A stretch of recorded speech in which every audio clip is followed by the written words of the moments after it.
بسم اللہ الرحمن الرحیم۔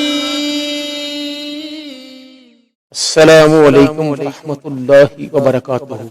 حضرات محترم، آج کی حدیث شریف کی ویڈیو لے کر آپ کی خدمت میں حاضر ہوں۔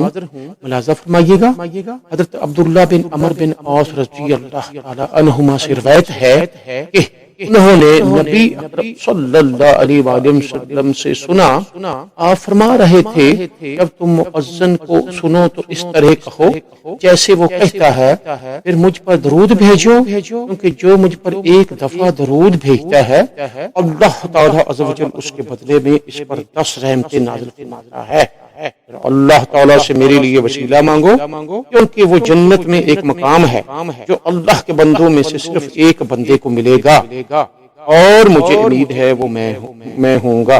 چنانچہ جس نے میرے لیے وسیلہ طلب کیا اس کے لیے میری شفاعت واجب ہوگی۔ صلو علی الحبیب صلی اللہ تعالی علی محمد وعلی آلہ وصحبہ وبارک وسلم۔ حضرات محترم، آج کی حدیث شریف کی ویڈیو آپ نے ملاحظہ فرمائی، اپنی قیمتی رائے کا اظہار ضرور کیجیے گا، اور ہمارے چینل کو سبسکرائب، شیئر، لائک اور ضرور کیجیے گا۔ ملیں گے ایک اور نئی حدیث شریف کی ویڈیو کے ساتھ، تب تک کے لیے اجازت، اللہ حافظ، السلام علیکم ورحمۃ اللہ وبرکاتہ۔